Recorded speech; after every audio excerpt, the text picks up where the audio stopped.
Howdy. George, you're back and forth with Aiden Hutchinson last game. It looked like it was a lot of fun for you. Was that one of the more enjoyable matchups you've had in your career? I enjoy good banter with everybody. I wish I could show you guys most of my mic'd ups because I have a great time talking to people out there. But for that one to get on, it was very fun. Proprioception. I was like, perturbation, whatever.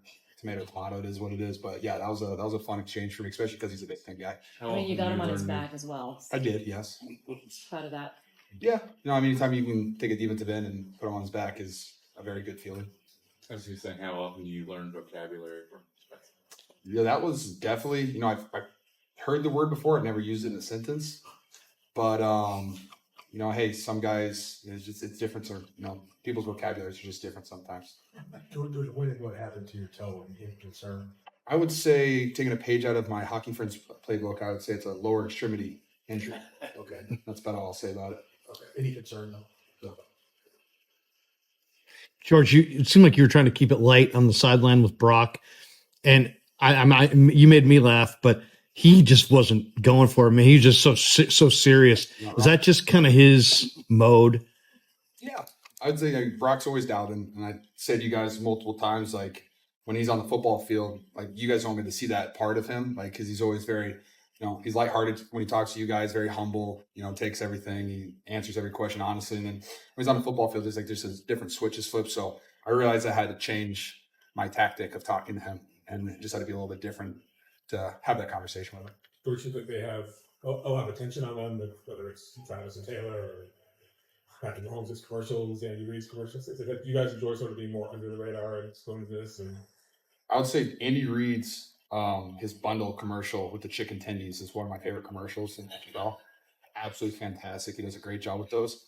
Yeah, I mean, it is what it is. Like the Chiefs are in their fourth Super Bowl in 5 years, and they should have all that attention. I think it's something that they're very used to, though, and I don't think it's any type of distraction for them. And I don't think, while we might be under the radar, I guess, to people on the outside, I think the Chiefs are very aware that we're not under the radar at all.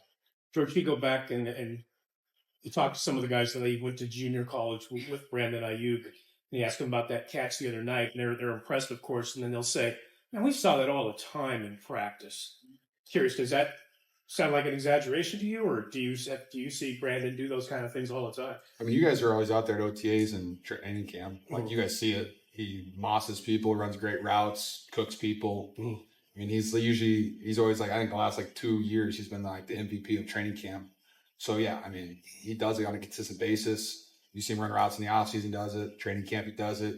All throughout practice the entire season, he's always making plays, always routing people up.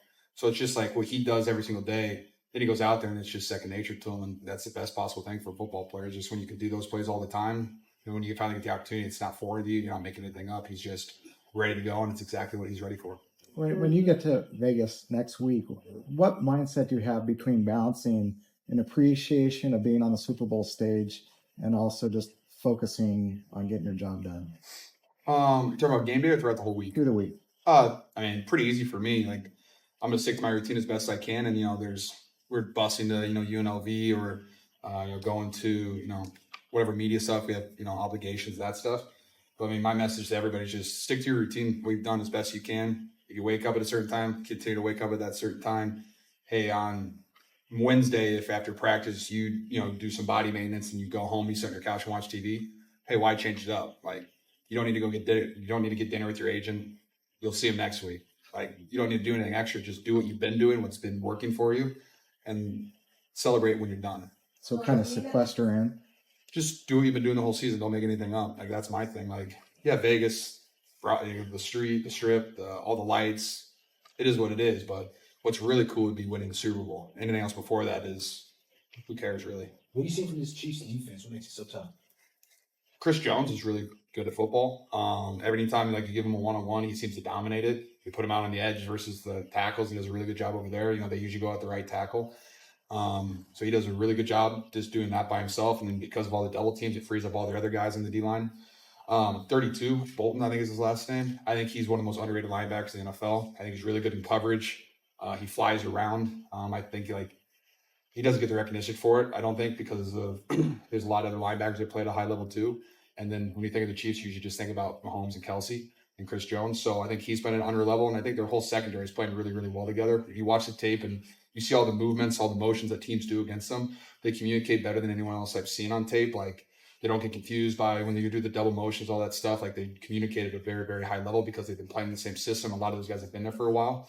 So it's like you have a vet team who's played a lot of games together. They've, and also one of the cool things is they didn't have a ton of success throughout the entire season, right? They weren't, whether they had 3 seed. And so that's not what the Chiefs are usually used to. And so for them to kind of battle back and finish it really strong, and then also in the playoffs go on the road 2 times and do exactly what they needed to do, like, they're just playing hot right now, and they're playing very confident. I think that's a really good job. And also their 2 corners are 2 of the best corners we're going to face all year. And just watching their tape they're phenomenal. They jam, they stay on your hip. Their whole defense is playing at a really high level right now. What do you last 2? What do you? I'm going to ask you about Trent Williams' locker situation. I'm very jealous. Yeah. I know. I had 3 lockers during COVID, and they took those away from me. Okay. Why? Does it say something about like just his standing? I mean, it doesn't seem that could be viewed as like this guy's kind of a prick, but You say that to Trent. no, exactly. Yeah. No, but it doesn't seem Hey, like Trent. Eric says that's crazy. It seems Yeah. like no one begrudges him that, and it speaks to maybe his standing on this team and what he's accomplished. I don't know. Is there some symbolism to it? He's larger than life. He has a silverback gorilla tatted on his back, and it's on his private jet. It's Trent Williams. He can do whatever he wants, and I don't think anyone really cares. He's got so much stuff that if you were to give someone else that locker, his stuff's going to be in their locker regardless. So just give the man 2 lockers. If you want to give him 3, don't care. He has it fenced off like it's a club. It's perfect. It's everything that is Trent Williams, and he deserves it as well. I would like a second one. I'll talk to him about it. Fred and Nick kind of indicated yesterday they were a little naive. They got the Super Bowl the first couple of years, and then took it for granted thinking they could get back so easy. What's been the hardest part of this climb to just get back to this point? Well, I mean, there's a lot of guys that you lose, like, after the Super Bowl year, a lot of coaches that get, picked off and taken to other teams. And so you have to find out ways to win. It's like, yeah, we're very confident going into the 2020 season. Like, we're confident going in every season, but you're replacing a lot of guys. You're teaching new guys that come in, the culture of the team, the style that we play. Coaches are kind of learning it. So there's just like a lot of moving pieces 24/7. And, it's kind of on the guys that we have here and Coach Shanahan and John Lynch to like figure out how to keep that the way that we want it to be, but also evolve and adapt. And, winning in the NFL is really hard. It just is, loss bounce your way, injuries, all that stuff. It's difficult sometimes. And, football is a very difficult sport. And so it's hard to get back to the top. And we've gotten close a couple times, but, hey, the ball bounces other people's ways and some plays weren't made. That's just football. And it's very nice to be able to say that we got over that NFC Championship hump and had another opportunity finally. What do you remember about your last Last one. matchups with Chris Jones? Like as the Niners, I don't block him very often. Maybe once in a while. I would just say he is a very dominant player. He's incredibly physical. He's huge. He's very hard to block one-on-one.